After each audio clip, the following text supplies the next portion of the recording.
Big boss എന്ന reality show തുടങ്ങിയ നാൾ മുതൽ പലർക്കുമുള്ള സംശയമാണ് ഇത് റിയൽ ആണോ സ്ക്രിപ്റ്റ് ആണോ എന്നുള്ളത്. അതിന്റെ ഭാഗമായിട്ട് ബിഗ് ബോസ് ഒരു മോർണിംഗ് ടാസ്ക് വെക്കുന്നു. ഓരോ കണ്ടസ്റ്റൻസും ഇതിനെക്കുറിച്ച് ഒപ്പീനിയൻ പറയുക എന്നുള്ളതായിരുന്നു. എല്ലാവരും അവരുടേതായിട്ടുള്ള എക്സ്പീരിയൻസ് ഷെയർ ചെയ്തു. ഇതൊരു സ്ക്രിപ്റ്റ് റിയാലിറ്റി ഷോ അല്ല, ജെനുവിൻ ആയിട്ടുള്ള കാര്യങ്ങളാണ് ഇവിടെ നടക്കുന്നതെന്ന് എല്ലാവരും പറഞ്ഞപ്പോൾ അൻസിബ മാത്രമാണ് ഡിഫറെന്റ് ആയിട്ടുള്ള ഒരു ഒപ്പീനിയൻ പറഞ്ഞത്. സത്യം പറഞ്ഞാൽ അൻസിബ എല്ലാവരെയും ഞെട്ടിച്ചിരിക്കുകയാണ്.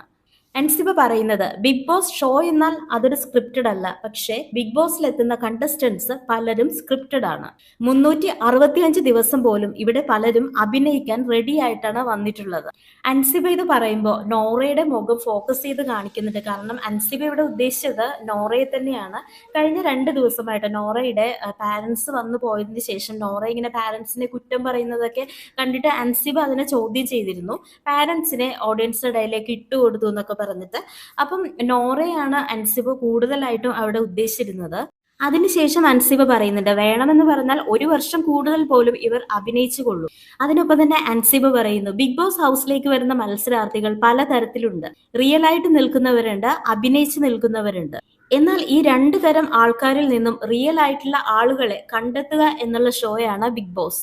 കുറെ പേർ ഇവിടെ നിൽക്കുന്നത് വളരെ നാച്ചുറൽ ആയിട്ടാണ്. അവരെന്താണോ അവരായിട്ട് തന്നെയാണ് നിൽക്കുന്നത്. എന്നാൽ കുറെ പേർ ഇവിടെ നിൽക്കുന്നത് സ്വന്തമായിട്ട് ഉണ്ടാക്കിയെടുത്ത ഒരു ക്യാരക്ടർ വെച്ചിട്ടാണ്.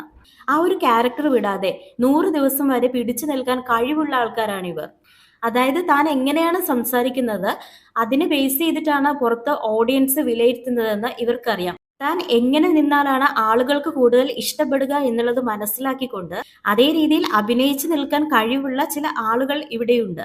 വർഷങ്ങളായുള്ള ബിഗ് ബോസിന്റെ ഓരോ സീസണും അരിച്ചു കലക്കി മനസ്സിലാക്കി സോഷ്യൽ മീഡിയയിൽ വരുന്ന ഓരോ കമന്റ്സും പഠിച്ചു വെച്ച് എങ്ങനെയൊക്കെ സംസാരിച്ചാലാണ് കൂടുതൽ ആളുകൾ ഇഷ്ടപ്പെടുക എന്നൊക്കെ പഠിച്ചാണ് പലരും ഇവിടെ എത്തിയിട്ടുള്ളത്. അതുപോലെ തന്നെ 100 ദിവസം ഇവിടെ എങ്ങനെ നിൽക്കാമെന്നുള്ള ഒരു സ്ക്രിപ്റ്റ് എഴുതിക്കൊണ്ടാണ് പലരും ഇവിടെ വന്നിരിക്കുന്നത്. ആ ഒരു സ്ക്രിപ്റ്റ് അനുസരിച്ചാണ് പല ആളുകളും ഇവിടെ നിന്ന് ഓരോ കാര്യങ്ങൾ ചെയ്യുന്നത്. അങ്ങനെ അൻസിബ വളരെ ഓപ്പൺ ആയിട്ട് പറയുന്നുണ്ട് ബിഗ് ബോസ് എന്ന റിയാലിറ്റി ഷോ സ്ക്രിപ്റ്റഡ് അല്ല. എന്നാൽ ഇവിടെ വരുന്ന ഓരോ കണ്ടസ്റ്റൻസും അവർ എഴുതിക്കൊണ്ടുവരുന്ന ഓരോ സ്ക്രിപ്റ്റ് അനുസരിച്ചാണ് പല കാര്യങ്ങളും ചെയ്യുന്നത്. അവരിപ്പോഴും ഹൗസിനുള്ളിൽ സ്വന്തമായി സ്ക്രിപ്റ്റ് എഴുതിക്കൊണ്ടിരിക്കുകയാണ്. എന്നാൽ ബിഗ് ബോസ് അത് മനസ്സിലാക്കി പല സ്ക്രിപ്റ്റുകളും ഇവിടെ പൊളിച്ചു കൊടുത്തിട്ടുണ്ട്. എല്ലാ കാലത്തും ബിഗ് ബോസിനെയും അതുപോലെ പ്രേക്ഷകരെയും പറ്റിച്ചു നിൽക്കാൻ ഇവിടെ ആകില്ല. ഏതെങ്കിലും ഒരു സമയത്ത് ഇവരുടെയൊക്കെ യഥാർത്ഥ മുഖം പുറത്തു വരും. അതുപോലെ തന്നെ ഇതുവരെയുള്ള ബിഗ് ബോസ് സീസണുകളിൽ ആരെങ്കിലും വിന്നർ ആയിട്ടുണ്ടെങ്കിൽ അത് 100% ഡിസേർവ്ഡ് ആയിട്ടുള്ള ആളുകൾ തന്നെയാണ്. ഇതിനുള്ള യഥാർത്ഥ കാരണം പ്രേക്ഷകരാണ്. കാരണം പ്രേക്ഷകർ വോട്ട് ചെയ്ത് തെരഞ്ഞെടുക്കുന്ന ആൾക്കാരാണ് ഇവിടെ വിജയിക്കുക. പ്രേക്ഷകർക്ക് നമ്മളെക്കാളും ബുദ്ധിയുണ്ട്. അവർക്ക് ഇവിടെയുള്ള എല്ലാ കണ്ടസ്റ്റൻസിനെയും കുറിച്ച് വ്യക്തമായ ധാരണയുണ്ട്. അതുകൊണ്ട് തന്നെ റൈറ്റ് ആയിട്ടുള്ള ആളുകൾക്ക് മാത്രമേ അവർ വോട്ട് കൊടുക്കൂ. ഇനി ഇവിടെ ചിലരുണ്ട് സ്വന്തം വീട്ടിൽ വരെ അഭിനയിച്ച് ജീവിക്കുന്നവരായിരിക്കും. അവർ ബിഗ് ബോസ് ഹൗസിൽ ചെയ്യുന്ന ഓരോ കാര്യങ്ങളും കണ്ട് സ്വന്തം വീട്ടുകാർ വരെ ഞെട്ടിപ്പോകാൻ സാധ്യതയുണ്ട്. അൻസിബ ഈ ഒരു സ്റ്റേറ്റ്മെന്റ് പറഞ്ഞപ്പോൾ എനിക്ക് ഓർമ്മ വന്നത് ജാസ്മിനെയാണ്. കാരണം ഗബ്രി ഉണ്ടായിരുന്ന സമയത്ത് ജാസ്മിന്റെ കാട്ടിക്കൂട്ടലുകളെല്ലാം വീട്ടുകാർക്ക് വളരെയധികം വിഷമമുണ്ടാക്കി കാണും. വളരെ കുറഞ്ഞ സമയം കൊണ്ട് യൂട്യൂബിൽ ഇത്രയും ഫേമസ് ആയ ജാസ്മിനെ പോലെയുള്ള ഒരാൾ പുറത്തു വരുന്ന സമയത്ത് ഇത്രയും നെഗറ്റീവായാണ് തന്നെ എല്ലാവരും കണ്ടതെന്ന് അറിയുമ്പോൾ എന്തായിരിക്കും പ്രതികരണം എന്ന് നമുക്ക് പറയാൻ പറ്റില്ല. ബിഗ് ബോസ് ഹൗസിൽ വന്ന തീരുമാനം തെറ്റായിരുന്നു എന്ന് തന്നെ ചിലപ്പോൾ അവർക്ക് തോന്നാം. വളരെ കുറച്ച് സമയത്തിനുള്ളിൽ സ്വന്തം ഹാർഡ് വർക്ക് കൊണ്ട് ഇത്രയും നല്ലൊരു ഫെയിം ഉണ്ടാക്കിയ ഒരാളെ സംബന്ധിച്ച് ഇത്രയൊക്കെ നെഗറ്റീവ് ചിലപ്പോൾ അക്സെപ്റ്റ് ചെയ്യാൻ പറ്റിയെന്ന് വരില്ല. അതുപോലെ തന്നെ അൻസിബ പറയുന്നുണ്ട് നമുക്ക് ആളുകൾക്ക് നല്ല മെസ്സേജ് കൊടുക്കാൻ പറ്റിയില്ലെങ്കിലും കുഴപ്പമില്ല, പക്ഷേ നമ്മളെ കൊണ്ട് സമൂഹത്തിലേക്ക് ഒരു കുറഞ്ഞ പക്ഷം ഒരു റോങ് മെസ്സേജ് കൊടുക്കരുത്. അതുപോലെ തന്നെ നമ്മൾ ഒരു ഇൻസ്പിറേഷൻ ആണെന്ന് സ്വയം പറഞ്ഞു നടക്കരുത്. അത് നമ്മളെക്കുറിച്ച് മറ്റുള്ളവരാണ് പറയേണ്ടത്. ഈ ഒരു റോങ് മെസ്സേജ് എന്ന് പറയുമ്പോൾ തന്നെ അവർ ഉദ്ദേശിച്ചത് ജാസ്മിനെയും അതുപോലെ നോറയെയും ആയിരിക്കും.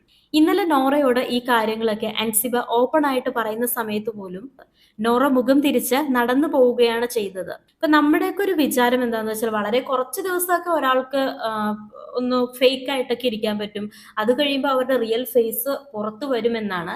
എന്നാൽ അൻസിബ മനസ്സിലാക്കിയിരിക്കുന്ന ഒരു കാര്യം എത്ര ദിവസം വേണമെങ്കിലും 100 days അല്ലെങ്കിൽ വരുന്ന 365 ഡേയ്സ് വരെ ഒരാൾക്ക് ഫേക്ക് ആയിട്ട് ഇരിക്കാൻ പറ്റും എന്ന് അൻസീബ പറയുന്ന ആ ഒരു സ്റ്റേറ്റ്മെന്റിൽ കുറേ ആൾക്കാരെ നമുക്ക് അവിടെ എക്സാമ്പിൾ ആയിട്ട് വെക്കാൻ പറ്റും.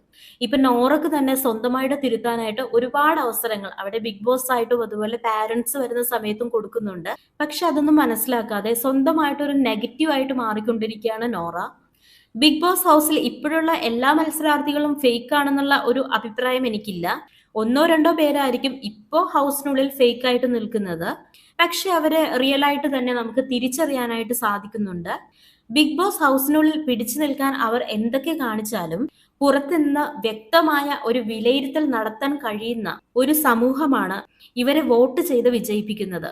അത് ഒന്നോ രണ്ടോ വ്യക്തികളിൽ അധിഷ്ഠിതമല്ലാത്തത് കൊണ്ട് തന്നെ ഒരു റൈറ്റ് ആയിട്ടുള്ള കണ്ടസ്റ്റന്റിനെ തെരഞ്ഞെടുക്കാൻ നമ്മൾ പ്രേക്ഷകർക്ക് കഴിയുന്നത്.